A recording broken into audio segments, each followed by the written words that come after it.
What's up, everybody? Back with Harry Potter and the Sorcerer's Stone Read Aloud. Today, chapter 13, which is called Nicholas Flamel. Dumbledore had convinced Harry not to go looking for the Mirror of Erised again, and for the rest of the Christmas holidays the invisibility cloak stayed folded at the bottom of his trunk. Harry wished he could forget what he'd seen in the mirror as easily, but he couldn't. He started having nightmares. Over and over again he dreamed about his parents disappearing in a flash of green light while a high voice cackled with laughter. "You see, Dumbledore was right. That mirror could drive you mad," said Ron when Harry told him about the dreams. Hermione, who came back the day before term started, took a different view of things. She was torn between horror at the idea of Harry being out of bed, roaming the school 3 nights in a row, if Filch had caught you, and disappointed that he hadn't at least found out who Nicholas Flamel was. They had almost given up hope of ever finding Flamel in a library book, even though Harry was still sure he'd read the name somewhere.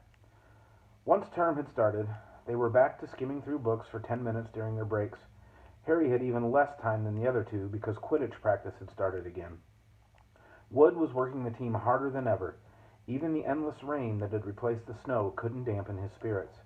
The Weasleys complained that Wood was becoming a fanatic, but Harry was on Wood's side. If they won their next match against Hufflepuff, they would overtake Slytherin in the House Championship for the first time in 7 years. Quite apart from wanting to win, Harry found that he had fewer nightmares when he was tired out after training. Then, during one particularly wet and muddy practice session, Wood gave the team a bit of bad news. He'd just gotten very angry with the Weasleys, who kept dive-bombing each other and pretending to fall off their brooms. "Will you stop messing around?" he yelled. "That's exactly the sort of thing that'll lose us the match. Snape's refereeing this time, and he'll be looking for any excuse to knock points off Gryffindor." George Weasley really did fall off his broom at these words. "Snape's refereeing?" He sputtered through a mouthful of mud. "When's he ever refereed a Quidditch match?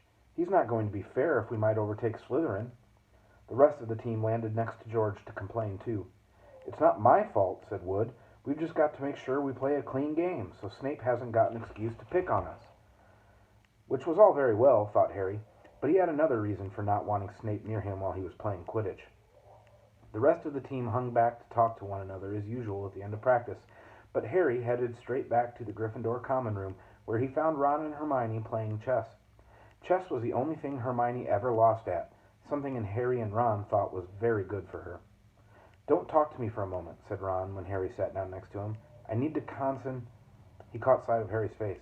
"What's the matter with you? You look terrible." Speaking quietly so that no one else would hear, Harry told the other two about Snape's sudden, sinister desire to be a Quidditch referee. "Don't play," said Hermione at once. "Say you're ill," said Ron. "Pretend to break your leg," Hermione suggested. "Really break your leg," said Ron. "I can't," said Harry. "There isn't a reserve seeker. If I back out, Gryffindor can't play at all."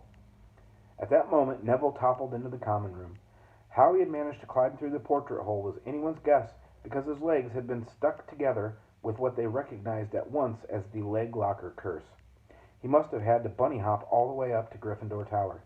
Everyone fell over laughing except Hermione, who leapt up and performed the counter curse. Neville's legs sprang apart, and he got to his feet, trembling. "What happened?" Hermione asked him, leaning over him, leading him over to sit with Harry and Ron. "Malfoy," said Neville shakily. "I met him outside the library. He said he'd been looking for someone to practice that on." "Go to Professor McGonagall," Hermione urged Neville. "Report him." Neville shook his head. "I don't want more trouble," he mumbled. "You've got to stand up to him, Neville," said Ron. "He's used to walking all over people, but that's no reason to lie down in front of him and make it easier." "There's no need to tell me I'm not brave enough to be in Gryffindor. Malfoy's already done that," Neville choked out. Harry felt in the pocket of his robes and pulled out a chocolate frog, the very last one from the box Hermione had given him for Christmas. He gave it to Neville, who looked as though he might cry. "You're worth 12 of Malfoy," Harry said. "The Sorting Hat chose you for Gryffindor, didn't it? And where's Malfoy? In stinking Slytherin." Neville's lips twitched in a weak smile as he unwrapped the frog. "Thanks, Harry. I think I'll go to bed. Do you want the card? You collect them, don't you?" As Neville walked away, Harry looked at the famous wizard card. "Dumbledore again," he said. "He was the first one I ever—" He gasped. He stared at the back of the card. Then he looked up at Ron and Hermione. "I found him," he whispered. "I found Flamel. I told you I'd read the name somewhere before. I read it on the train coming here. Listen to this. Dumbledore is particularly famous for his defeat of the dark wizard Grindelwald in 1945 for the discovery of the 12 uses of dragon's blood and his work on alchemy with his partner Nicholas Flamel. Hermione jumped to her feet. She hadn't looked so excited since they'd gotten back the marks for their very first piece of homework. Stay there, she said, and she sprinted up the stairs to the girls' dormitories. Harry and Ron barely had time to exchange mystified looks before she was dashing back, an enormous old book in her arms. I never thought to look in here, she whispered excitedly. I got this out of the library weeks ago for a bit of light reading. Light? Said Ron, but Hermione told him to be quiet until she'd looked something up and started flicking frantically through the pages, muttering to herself. At last she found what she was looking for. I knew it! I knew it! Are we allowed to speak yet? Said Ron grumpily. Hermione ignored him. Nicholas Flamel, she whispered dramatically, is the only known maker of the Sorcerer's Stone. This didn't have quite the effect she'd expected. The what? Said Ron and Harry. Oh, honestly, don't you two read? Look, read that, there. She pushed the book toward them, and Harry and Ron read. The ancient study of alchemy is concerned with making the Sorcerer's Stone, a legendary substance with astonishing powers. The stone will transform any metal into pure gold. It also produces the elixir of life, which will make the drinker immortal. There have been many reports of the Sorcerer's Stone over the centuries, but the only stone currently in existence belongs to Mr. Nicholas Flamel, the noted alchemist and opera lover. Mr. Flamel, who celebrated his 665th birthday last year, enjoys a quiet life in Devon with his wife, Perenelle, 658. See, said Hermione, when Harry and Ron had finished, the dog must be guarding Flamel's Sorcerer's Stone. I bet he asked Dumbledore to keep it safe for him, because they're friends and he knew someone was after it. That's why he wanted the stone moved out of Gringotts. A stone that makes gold and stops you from ever dying, said Harry. No wonder Snape's after it. Anyone would want it. And no wonder we couldn't find Flamel in that study of recent developments in wizardry, said Ron. He's not exactly recent if he's 665, is he?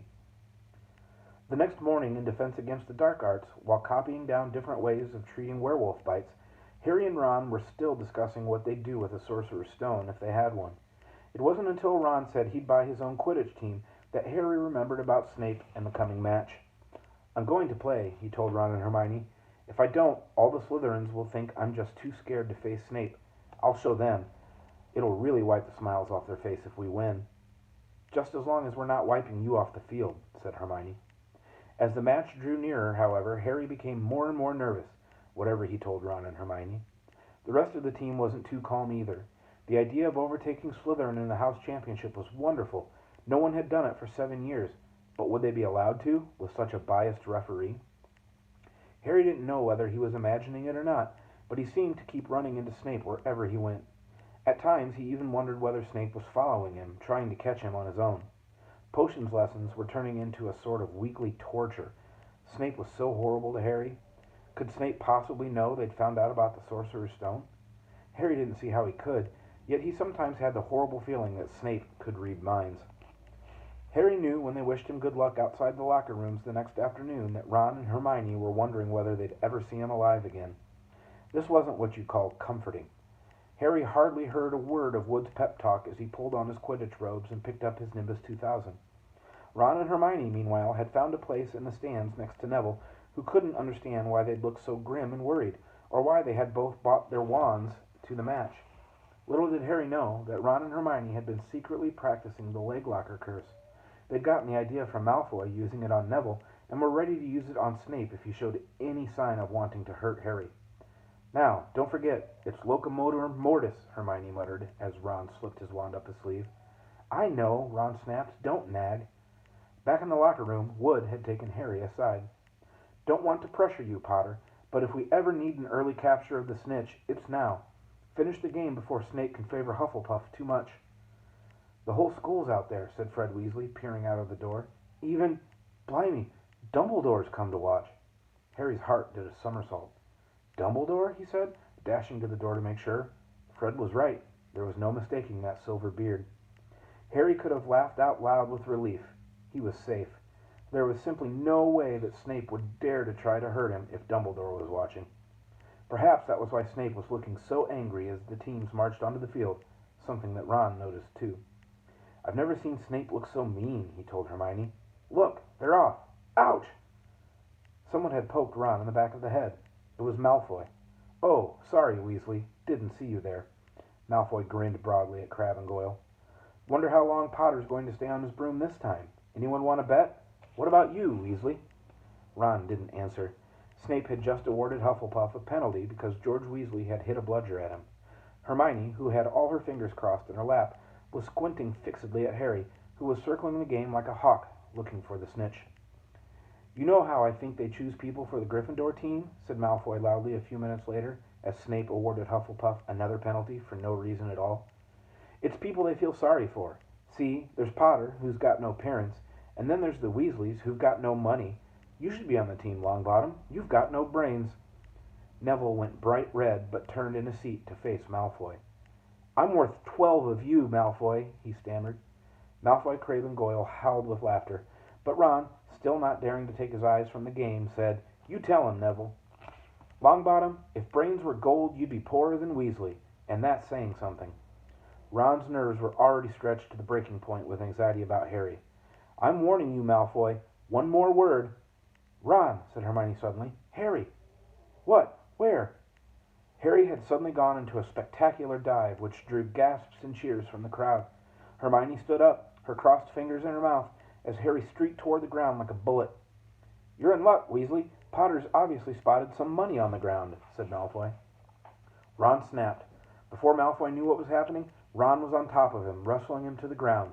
Neville hesitated, then clambered over the back of the seat to help. "Come on, Harry," Hermione screamed, leaping onto her seat to watch as Harry sped straight at Snape. She didn't even notice Malfoy and Ron rolling around under her seat, or the scuffles and yelps coming from the whirl of fists that was Neville, Crabbe, and Goyle. Up in the air, Snape turned on his broomstick just in time to see something scarlet shoot past him, missing him by inches. The next second, Harry had pulled out of the dive, his arm raised in triumph, the snitch clasped in his hand. The stands erupted. It had been a record. No one could ever remember the snitch being caught so quickly. "Ron! Ron! Where are you? The game's over! Harry's won! We've won! Gryffindor is in the lead!" shrieked Hermione, dancing up and down on her seat and hugging Parvati Patil in the row in front. Harry jumped off his broom, a foot from the ground. He couldn't believe it. He'd done it. The game was over. It had barely lasted 5 minutes. As Gryffindors came spilling onto the field, he saw Snape land nearby, white-faced and tight-lipped. Then Harry felt a hand on his shoulder and looked up into Dumbledore's smiling face. "Well done," said Dumbledore quietly so that only Harry could hear. "Nice to see you haven't been brooding about that mirror. Been keeping busy. Excellent."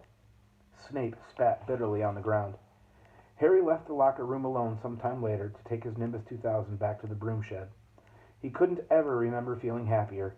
He'd really done something to be proud of now. No one could say he was just a famous name anymore. The evening air had never smelled so sweet. He walked over the damp grass, reliving the last hour in his head, which was a happy blur. Gryffindors running to lift him onto their shoulders, Ron and Hermione in the distance jumping up and down, Ron cheering through a heavy nosebleed. Harry had reached the shed. He leaned against the wooden door and looked up at Hogwarts, with its windows glowing red in the setting sun. Gryffindor in the lead. He'd done it. He'd shown Snape. And speaking of Snape, a hooded figure came swiftly down the front steps of the castle, clearly not wanting to be seen. It walked as fast as possible toward the Forbidden Forest. Harry's victory faded from his mind as he watched. He recognized the figure's prowling walk. Snape, sneaking into the forest while everyone else was at dinner. What was going on? Harry jumped back on his Nimbus 2000 and took off. Gliding silently over the castle, he saw Snape enter the forest at a run. He followed. The trees were so thick he couldn't see where Snape had gone. He flew in circles, lower and lower, brushing the top branches of trees until he heard voices. He glided toward them and landed noiselessly in a towering tree branch. He climbed carefully along one of the branches, holding tight to his broomstick, trying to see through the leaves. Below, in a shadowy clearing, stood Snape, but he wasn't alone. Quirrell was there too. Harry couldn't make out the look on his face, but he was stuttering worse than ever. Harry strained to catch what they were saying. "Don't know why you wanted to meet here, of all places, Severus." "Oh, I thought we'd keep this private," said Snape, his voice icy. "Students aren't supposed to know about the Sorcerer's Stone, after all." Harry leaned forward. Quirrell was mumbling something. Snape interrupted him. Have you found out how to get past that beast of Hagrid's yet? But Severus, You don't want me as your enemy, Quirrell, said Snape, taking a step toward him. I don't know what you... You know perfectly well what I mean. An owl hooted loudly, and Harry nearly fell out of the tree. He steadied himself in time to hear Snape say, Your little bit of hocus-pocus. I'm waiting. But I don't... Very well, Snape cut in. We'll have another little chat soon, when you've had time to think things over and decide where your loyalties lie. He threw his cloak over his head and strode out of the clearing. It was almost dark now, but Harry could see Quirrell standing quite still, as though he was petrified. Harry, where have you been? Hermione squeaked. We won! You won! We won! Shouted Ron, thumping Harry on the back. And I gave Malfoy a black eye, and Neville tried to take on Crabbe and Goyle single-handed. He's still out cold, but Madame Pomfrey says he'll be all right. Talk about showing Slytherin. Everyone's waiting for you in the common room. We're having a party. Fred and George stole some cakes and stuff from the kitchens. Never mind that now, said Harry breathlessly. Let's find an empty room. You wait till you hear this. He made sure Peeves wasn't inside before shutting the door behind them.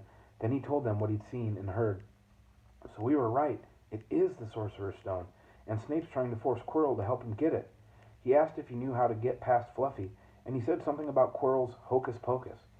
I reckon there are other things guarding the stone, apart from Fluffy.